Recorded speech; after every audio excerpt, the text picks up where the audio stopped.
Hello, welcome, and I would like to start this week's energy of the Bamidbar, and we begin the book, this new book of the Torah, and this is how we are progressing in our spiritual and practical plans. Also, just as we started on Rosh Hashanah, we basically then plant the seeds, and then we are nourishing that cycle that we are into that and through the year, and this is going to be closed after the fifth book.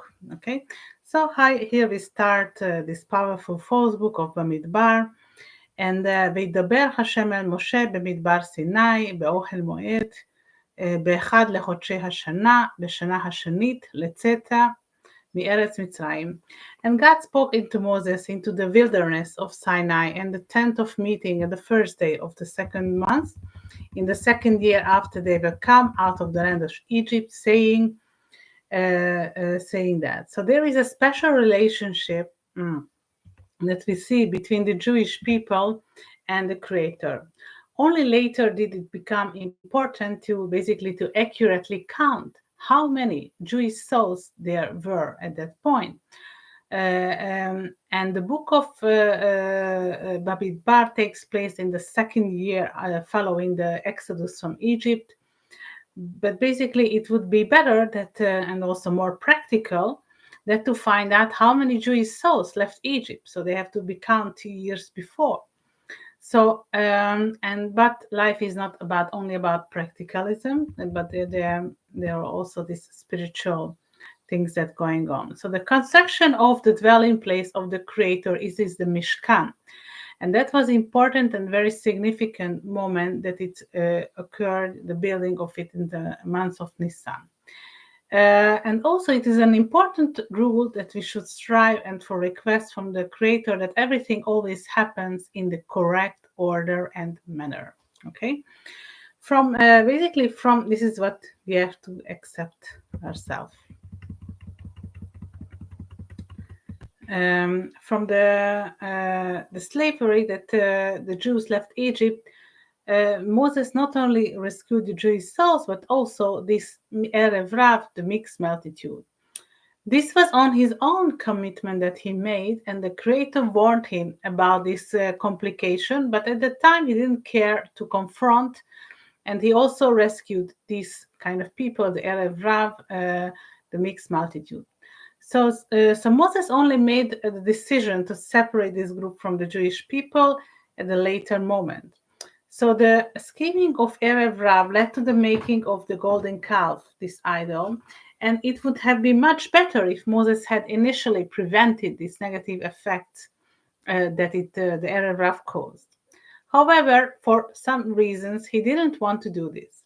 So this spurred the Jewish people to improve themselves and experience what it is like when someone makes like a mistake and needs to be corrected through this repentance, the tshuva, or by fixing this within the character of the attitude. So not everyone was responsible, basically, for the establishment of the golden calf, but collectively, the whole Jewish people have to receive this judgment that they had to take this responsibility. So this was we have a cause, and we have as an effect always. שאו את ראש כל עדת בני ישראל ומשפחותם לבית אבותם במספר שמות כל זכר לגולגולתם. Take a sum of all the congregation of the children of Israel by their families, by their father's house, according to the number of names, every male by their poles. So Kol Edat Bnei Israel, it is the sum of the congregation of the children of Israel. So this is referring for the minyan, which signifies the collective prayer of at least 10 Jewish souls, and this is called the minyan. The number of 10 Yud represents perfection. When counting, they included adult males who were eligible to the minyan, also that's after bar mitzvah, and having reached the age of 20. So each soul consists of a male and female aspect, as we know. But when we elevate the spiritual level of a male aspect, it also brings about the elevation of the female aspect. So, however, if we would try to achieve the same through the energy of the female aspect and elevate the male energy through it, it would not work in the same way. So, it is important to uplift the female energy from the male side. Okay. So the spiritual state of a person are also tied to age. So the first stage is the period between birth and bar mitzvah, okay, age of 13, and the second stage is between 13 and 20 years old. So 18-20 is it is very significant, and the soul develops and ascends to the higher level each of these times. The counting was also important because it is generally indicated the ascendant of the souls, how it is developed through the ages, how I described to you. סו את ראש כל עדת בני ישראל, למשפחתם, לבית אבותם, מספר שמות כל זכר לגבולתם. Okay, this is what I read. That the congregation of the children of Israel, they have to make the sum of the families by the father's house according to the number of names, every male and their poles. So every man over age 20 who was fit for military service was counted. So this was particularly important because following the exodus from Egypt, the goal was to make a journey to and arrive to Eretz Israel, the Holy Land. And if they encountered some resistance from the peoples living there, they need to be prepared to overcome them in the battle. So living in the desert served as a preparation for military purposes to enter the territory of the Holy Land. So earlier we mentioned that stages of the soul's development that reaching the age 20 not only signify this physical strength, but also reaching a certain spiritual level. So this was crucial for a struggle against impurity, the tumah, as well. So can I basically distinguish between good and evil? So I need to arrive to a certain age in order to know that what is good and what is bad. Have I learned enough in my life to be able to differentiate, to make these choices? So the word ish means man, the male who has reached the age of 20. So Moses and Aaron are representatives and the spiritual leaders of the Jewish people. Counted the men. Additional leaders of the 12 tribes assisted in the counting as a recruitment. So to be successful in the battles, the support of the Creator was necessary, obviously. It is a good support, which we achieved through the Tetragrammaton, the Yud Kei Vav Kei. So these leaders of the tribes all contributed to the strength that was required. So each tribe added its own power, its unique abilities. So what does it mean? Besides energetically, we have the Tetragrammaton that can be written in 12 different ways, which are connected to the tribes in that sense, and all together they form the unity. So the Tetragrammaton within various writings, it is serving unity for the power to be in the military.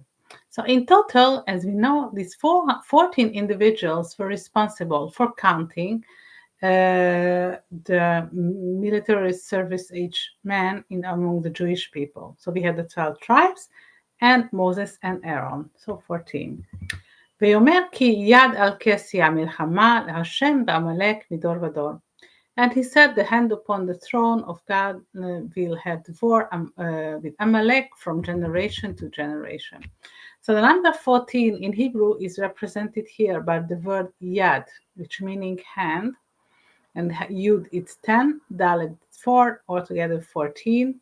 So these 14 individuals ensure that the selected, the capable men for battle. Okay, we have it in the quotation, the Kessia. כי יד על כסיה למלחמה, למלך. So, to whom we are going war against. It was continuous battle symbolizing the fight against Amalek, representing the struggle against evil. Okay, so Amalek, it's not only like a nation that used to live, but this is what we have the evil force. It is also distinguished as Amalek. ויחנו בני ישראל איש על מחנהו, איש על דגלו לצבאותם. And the children of Israel shall pitch their tents, every man with his own camp, and every man with his own standard, according to their host. Nothing happens by chance, right? Not even how the children of Israel camped within the 12 tribes in the desert. In truth, we learn that everyone has their own package with both basically good and bad things that we carry. And we shouldn't be envy to or desire someone else's life or success. Okay. However, it is not easy to detach these human emotions. That's why we are living and developing ourselves, and we are not yet angels. Yet it is possible to work on this characteristic. והלוויים יחנו סביב למשכן העדות ולא יהיה קצף על עדתי בני ישראל ושמרו הלוויים את משמרת משכן העדות. But the Levites shall pitch round about the tabernacle of the testimony, that there were no rest upon the congregation of the children of Israel, and the Levites shall keep the charge of the tabernacle of the testimony. So the Levites are the assistants of the priest, the Kohanim, also stood at the very high spiritual level. They work in the Mishkan, in the tabernacle, and therefore camp very close to it.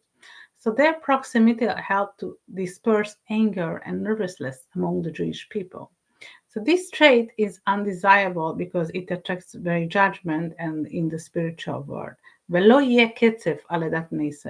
has been no rest upon the congregation of the children of Israel. So here we have the word ketzef, okay, that made out of kuf, tzadik, and pei. So it is basically, we having here, when we have the sequence of kuf, tzadik, pei, it is a mirror of the alphabetical order. So because pei is going in the first, it's coming in the last, and kuf, it's the last letter, it's coming in the first right now. So it's a mirror image. So the correct order of the Aleph Bet is Pei Tzadik Kuf. Okay. So here we realize that this orderness and defines this sequence is disruptive, that it's leading to judgment. Okay, when we are outrageous and we have this ketzev among us, it is causing a lot of judgment. So if I take away the envy that what belongs to another, I also acquire these negative aspects that come with the coveted person's package. This may not be something we desire, though. Even if I do obtain them, judgment will, however, hover over me and accompanied by these losses. So that's basically, we don't want it. If another tribe were to enroach upon the place of the Levites, thus altering this correct order, it would also attract judgment upon itself. ושמרו הלוויים את משכן הלוויים את משמרת משכן העדות. And the Levites shall keep the charge of the tabernacle of the testimony. So the word משמרת here signifies the Shekhinah, one of the aspects of the Creator. The task of the Levites was to guard and the lower the levels of the Mishkan. ואני הנה לקחתי את הלוויים מתוך בני ישראל, תחת כל בכור פטר רחם מבני ישראל והיו לי הלוויים. And I, behold, have taken the Levites from among the children of Israel, instead of every firstborn that opened the womb among the children of Israel, and the Levites shall be mine. The Kohanim were the firstborns who served in the temple.